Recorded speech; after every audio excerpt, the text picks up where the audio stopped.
அனைவருக்கும் வணக்கம். இன்றைக்கி நம்ம இந்த வீடியோவில் திருப்பதி ஏழுமலையான் கோவிலில் நடக்கக்கூடிய பல அதிசயங்களை பற்றியும், திருப்பதி ஏழுமலையான் கோவிலுக்கு செல்லக்கூடாத ராசி யார் அப்படிங்கிறத பற்றியும் தான் தெரிஞ்சுக்க போகிறோம்.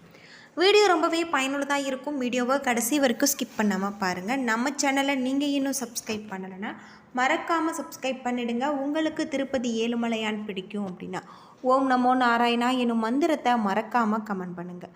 வாழ்க்கையில் திருப்பம் நிச்சயம் என்று திருப்பதி தல தரிசனத்தை சொல்வாங்க. கலியுகத்தின் கண் கண்ட தெய்வமான திருமாலின் அற்புதமான திருத்தலம் தான் இது. இந்த தலத்துக்கு வந்து அருள்பாலிப்பது கூட ஒரு உன்னதமான நிகழ்வு. திருப்பதி ஏழுமலையான் கோவில் நாட்டில் இருக்கக்கூடிய மிக பழமையான புகழ்பெற்ற ஆன்மீக யாத்திரை தலமாக இருக்குது. திருவேங்கடமலையின் 7வது சிகரத்தில் வீட்டிற்கு புஷ்கரணி ஆற்றின் தெற்கே அமைஞ்சிருக்கக்கூடிய இந்த கோவில் முழுக்க பாரம்பரிய கோவில் கலை கட்டுமான அம்சங்களுடன் நிர்மாணிக்கப்பட்டிருக்கு. 2.2 ஏக்கர் பரப்பளவில் அமைஞ்சிருக்கக்கூடிய இந்த கோவிலின் உள்ளே 8 அடி உயர வெங்கடேஸ்வர சிலை பிரதிஷ்டை செய்யப்பட்டிருக்காங்க. ஆனந்த நிலைய திவ்ய விமானம் எனும் தங்க பீடத்தின் மீது இந்த சிலை நிறுத்தப்பட்டிருக்கு. அது மட்டும் இல்லாமல் இந்த கோவில் பல்வேறு சிறப்புகளை கொண்டிருக்கக்கூடியதாகும். விக்கிரகத்தின் கண்களில் ஜொலிக்கும் மாணிக்க ரத்தின கற்கள் பொதிக்கப்பட்டிருக்காங்க. கற்பூரம் மற்றும் குங்குமம் போன்றவற்றை இவற்றோடு சேர்த்து பொதிக்கப்பட்டிருக்காங்க. ஏழுமலையானின் திருமேனிக்கு பச்சை கற்பூரம் சாத்துறாங்க. பச்சை கற்பூரம் ஒரு வகை ரசாயனம் கலந்தது.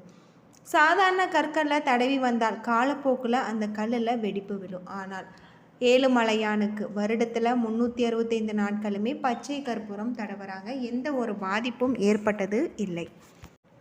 கடல் மட்டத்தில் இருந்து சுமார் இந்த கோவில் 3000 அடி உயரத்தில் இருப்பதால் எப்பொழுதுமே குளிர் நிறைந்திருக்கக்கூடிய திருப்பதியில் அதற்கு நேர்மாறாக கருவறையில் ஒரு இயற்கை அற்புதம் உண்டு. அதிகாலையில் குளிர்ந்த நீரால் அபிஷேகிக்கும் போது பெருமாளுக்கு வியர்க்கும். பீதாம்பரத்தால் அந்த வியர்வையை ஒட்டி எடுப்பாங்க அப்படின்னே சொல்லலாம். அது மட்டும் இல்லாமல் இந்த கோவிலுக்கு சென்று வழிபடுவது நம்முடைய வாழ்க்கையில் தீராத பாவங்களை தீரும் அப்படின்னு சொல்லப்படுது. ஏழுமலையானின் திருமேனி 110 டிகிரி ஃபாரன்ஹீட் வெப்பத்துடன் இருக்கும். அதே போன்று ஒவ்வொரு வியாழக்கிழமையும் ஏழுமலையானுக்கு அபிஷேகம் செய்வதற்கு முன்னதாக நகைகளை கலற்றுவாங்க. அப்பொழுது ஏழுமலையானின் ஆபரணங்கள் கதகதப்போடு இருப்பதை உணர முடியும். திருப்பதி ஆலயத்திலிருந்து சுமார் 1 கிலோமீட்டர் தொலைவில் சிலா தோரணம் என்ற அபூர்வ பாறை இருக்குது. உலகத்திலேயே இங்கு மட்டும் காணப்படும் இந்த பாறைகளுடைய வயது 250 கோடி வருடம். ஏழுமலையானின் திருமேனியும் இந்த பாறைகளும் ஒரே விதமானவை.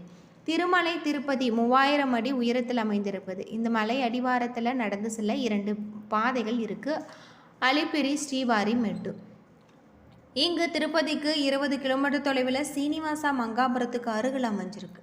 பழங்காலத்தில் பெரும்பளவில் பயன்பாட்டில் இருந்து சமீப வருடங்களில் திருப்பதி தேவஸ்தானத்தால் சீரமைக்கப்பட்டு இந்த வழியை ஆந்திராவை சேர்ந்தவர்கள் கீழ் திருப்பதிக்கு அருகில் இருக்கக்கூடிய ஊர்களில் மட்டுமே அதிகம் பயன்படுத்துவாங்க.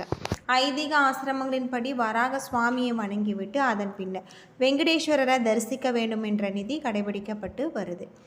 கிருஷ்ண அவதாரத்தை முடித்து பெருமாள் வைகுண்டத்தில் தங்கியிருக்காரு. பூலோகத்தில் கலியுகம் தொடங்கி அநியாயங்கள் பெரியது. மேலும் இறைவன் பூமியில் அவதாரம் செய்ய வேண்டி காசியப்பர் முனிவர் தலைமையில் யாகம் நடத்தியிருக்காங்க. யாகத்தை காண வந்த நாரதர் யாகத்தின் பலனை யாருக்கு தரப்போகிறீர்கள் என முனிவர்களிடம் கேட்டிருக்காங்க. அதற்கு பலனை சாந்தமான மூர்த்திக்கு தருவதென முடிவு செஞ்சுருக்காங்க. மும்மூர்த்திகளில் சாந்தமானவரை தேடி பிருகு வைகுண்டம் சென்றிருக்காரு. திருமால் பிருகு முனிவர் வந்து கொள்வதை கண்டுக்காமல் இருக்க அவருடைய மார்பில் எட்டி உதைச்சிருக்காங்க. அமைதியும் பொறுமையும் நிறைந்த திருமாலுக்கே யாக பலனை தருவது என முடிவும் செஞ்சுருக்காங்க. உதைத்த பாதத்தை தடவி கொடுத்ததால மார்பில் உதைத்த பிருகு முனிவரை தண்டிக்கும்படி லட்சுமி சொல்ல திருமால் மறுத்துவிட்டார். லட்சுமி கோபம் கொண்டு பார்க்கடலில் இருந்து கிளம்பி வந்து பூலோகத்தில் அடைந்து தவத்தில் ஆழ்ந்ததாக சொல்லப்படுது. திருமால் திருமகளை தேடி உலகத்தை சுற்றி அலைந்து வேங்கட மலையில் வந்து ஒரு புற்றில் கண்மூடி அமர்ந்தாங்க. அவருக்கு பசித்தது. இதை பற்றி நாரதர் இருந்து லட்சுமியிடம் சொன்னார். லட்சுமி வருத்தமடைந்தார். நாரதர் அவரிடம் திருமாலின் பசியை போக்க உபாயம் சொல்லியிருந்தாகும். அதன்படி பிரம்மாவும் சிவனும் பசுவாகும் கன்றுவாகும் மாற லட்சுமி தாயார் அவற்றின் எஜமானி போல வேடமடைந்து அந்த பகுதியை ஆட்சி செய்த மன்னனுக்கு விற்க சென்றிருக்காங்க. மன்னன் வாங்கிய பசு மேய்ச்சலுக்கு செல்லும் பொழுது திருமால் இருந்த புற்றுக்கு சென்று பால் சொரிந்தது. பசுவை மேய்த்த இடையன் பசுவின் பின்னால் சென்று புற்றில் பால் சொரிவதைக் கண்டான். கோடாரியால் பசுவை அடுக்க முயன்றான். கோடாரி தவறி புற்றுக்குள் இருந்த பெருமாளின் தலையில் பட்டு ரத்தம் சிந்தியது. தன்னுடைய காயம் தீர மூலிகை தேடிச் சென்ற பெருமாள் ஆசிரமம் ஒன்றை கண்டார். அது வராகமூர்த்தியின் ஆசிரமம். அது மட்டும் இல்லாமல் திருப்பதி ஏழுமலையான் கோவிலுக்கு சிம்மம், கும்பம், தனுசு இந்த 3 ராசிக்காரர்கள் வருடத்திற்கு ஒரு முறை சென்று வந்தார் அவர்களுடைய வாழ்க்கையில் அபரிவிதமான பல மாற்றங்கள் ஏற்படும். அது மட்டும் இல்லாமல் இந்த ராசிக்காரர்கள் திருப்பதி ஏழுமலையான் கோவிலுக்கு அடிக்கடி செல்லக்கூடாது. இந்த கோவில் பல்வேறு சிறப்புகளை கொண்டிருக்கக்கூடிய வகையில் அமைஞ்சிருக்கு. இங்கு வந்த ஏழுமலையான் வகுலாதேவி தன் பிள்ளைக்கு சீனிவாசன் என பெயரிட்டதாகும். தன்னுடைய பிள்ளையின் காயம் தீர மருந்திட்டு பசிப்போக்கிட கனிகளை தந்தால். இந்த நிலையில் சந்திரகிரி என்ற பகுதியை ஆகாசராஜன் என்பவன் ஆண்டு வந்தான். பிள்ளை வர வேண்டி தன்னுடைய குலகுரு முனிவர்களின் ஆலோசனையின்படி புத்திர காமேஷ்ட யோகம் செய்ய நல்ல நேரம் குறித்ததாகும். யாகம் செய்யும் இடத்தை செம்மைப்படுத்தும் போது பூமியில் புதைந்திருந்த பெட்டிக்குள் ஒரு பெண் குழந்தை கிடந்தது. தாமரைக்கு பத்மம் என பெயர் உண்டு. தன் குழந்தைக்கு பத்மாவதி என பெயரிட்டு இருக்காங்க. ராமாவதாரத்தின் போது வேதவதி என்னும் பக்தை ராமணனை மணாளனாக பெற வேண்டி தவம் செய்தார். ராமனும் அவளிடம் பின்னால் அவளை மனம் செய்து கொள்வதாக வாக்குறுதி தந்தார். அதன்படி வேதவதி பத்மாவதியாக பிறந்து ஆகாசராஜனின் மகளாக வளர்த்து வந்தாள். சீனிவாச பெருமாளுக்கும் பத்மாவதிக்கும் இனிதே திருமணம் நடந்தது. தன்னுடைய சீனிவாச பெருமாள் கலியுகம் முடியும் வரை திருமலையில சிலாரூபமாக பக்தர்களுக்கு காட்சி தரும் விதமாக திருமலையில எழுந்தருளிருக்காரு. சோழ மன்னன் தொண்டைமான் தேவலோக சிற்பியான விஸ்வகர்மாவின் உதவியுடன் திருமாலும் கோவில் ஒன்றை எழுப்பியிருக்காங்க. அது மட்டும் இல்லாமல் பத்மாவதி அலமேல் மங்காள்புரத்தில் அருளாட்சி செய்தார்.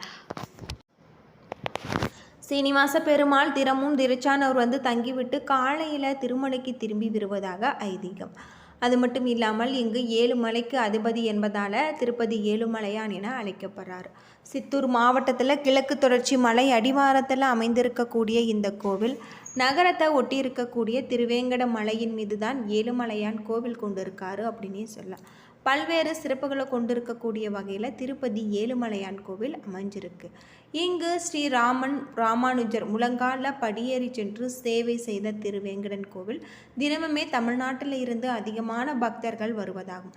திருமலை திருப்பதி தேவஸ்தானம் ஒப்புக்கொள்கிறது. அதுவும் ஆந்திர மாநிலம் எல்லையில் இருக்கக்கூடிய வேலூர், திருப்பத்தூர், ராணிப்பேட்டை, காஞ்சிபுரம், செங்கல்பட்டு, திருவண்ணாமலை, விழுப்புரம், சென்னை ஆகிய தமிழ் மாவட்டங்களில் இருந்து தினமுமே நூற்றுக்கணக்கானோர் ஏழுமலையானுக்கு நேர்ந்து மஞ்சள் ஆடை உடுத்தி வருவாங்க. அவர்கள் காலில் செருப்பு கூட அணியாமல் அவர் ஊர்களில் இருந்து நடைப்பயணமாக திருப்பதிக்கு வந்து திருமலை மலையேறி சென்று சுவாமியை தரிசனம் செஞ்ச பின்னர் தங்களுடைய நேர்த்தி கடனை முடிப்பாங்க. தமிழகத்தில் பலருமே திருப்பதி ஏழுமலையான குலதெய்வமாக விளங்குகிறாங்க. அப்படி இருக்கையில் திருப்பதிக்கு வந்தால் மட்டுமே தமிழர்களுடைய அலட்சியமாக பயன்படுத்தப்படுகிறது என்பதுதான் பக்தர்களின் ஆதகமாக இருக்கு. குடும்பமாக திருப்பதிக்கு வரக்கூடிய பக்தர்கள் மொழி தெரியாமல் மாநிலத்தில் இறங்குவது, முதலில் ஏமாற்றப்படுவது தேவஸ்தானம். அது மட்டும் இல்லாமல் இந்த நகரின் பல இடங்களில் பஸ் நிலையம், ரயில் நிலையம் மற்றும் அனைத்து கூட்ட சாலைகளிலுமே இங்கு தமிழ், தெலுங்கு மற்றும் கன்னடத்தில் தர்ம தரிசனம் குறித்து அறிவிப்பு பலகை தேவஸ்தானம் வைத்திருக்கும். இந்த தமிழில் அறிவிப்பு காணவில்லை. என்ன நண்பர்களே, திருப்பதி ஏழுமலையான் கோவிலுக்கு நீங்கள் வருடத்தில் எத்தனை முறை போயிருக்கீங்க? திருப்பதி ஏழுமலையான் கோவிலுக்கு செல்லக்கூடாத ராசிக்காரர்கள் யார் அப்படிங்கிறத சொல்லியிருக்கேன். இதில் நீங்கள் எந்த ராசி அப்படிங்கிறத கமெண்ட் பண்ணுங்கள். உங்களுக்கு ஏழுமலையான் பிடிக்கும் அப்படின்னா ஏழுமலையானுக்கு போற்றி அப்படின்னு சொல்லிட்டு மறக்காமல் கமெண்ட் பண்ணுங்கள். திருப்பதி ஏழுமலையானுக்கு மண் சட்டியில் தயிர் சாதம் தயார் பண்ணுறாங்க. அந்த மண் சட்டியும் எச்சில் தயிர் சாதமும் ஒரு பக்தனுக்கு கிடைக்கப்பட்டால் அது மிகப்பெரிய புண்ணியம் அப்படின்னு சொல்கிறாங்க. அது எந்த அளவிற்கு உண்மை என்று தெரியவில்லை. ஆனால் திருப்பதி ஏழுமலையான் கருவறையில் இருந்து ஒரு பொருள் கிடைப்பது நமக்கு மிகப்பெரிய அதிசயத்தை ஏற்படுத்தக்கூடிய ஒன்றாக தான் இருக்கும். வீடியோ பிடிச்சிருந்தால் லைக் பண்ணுங்கள், ஷேர் பண்ணுங்கள், கமெண்ட் பண்ணுங்கள். நம்ம சேனலை சப்ஸ்கிரைப் பண்ணலைன்னா மறக்காமல் சப்ஸ்கிரைப் பண்ணிடுங்க. நன்றி நண்பர்களே.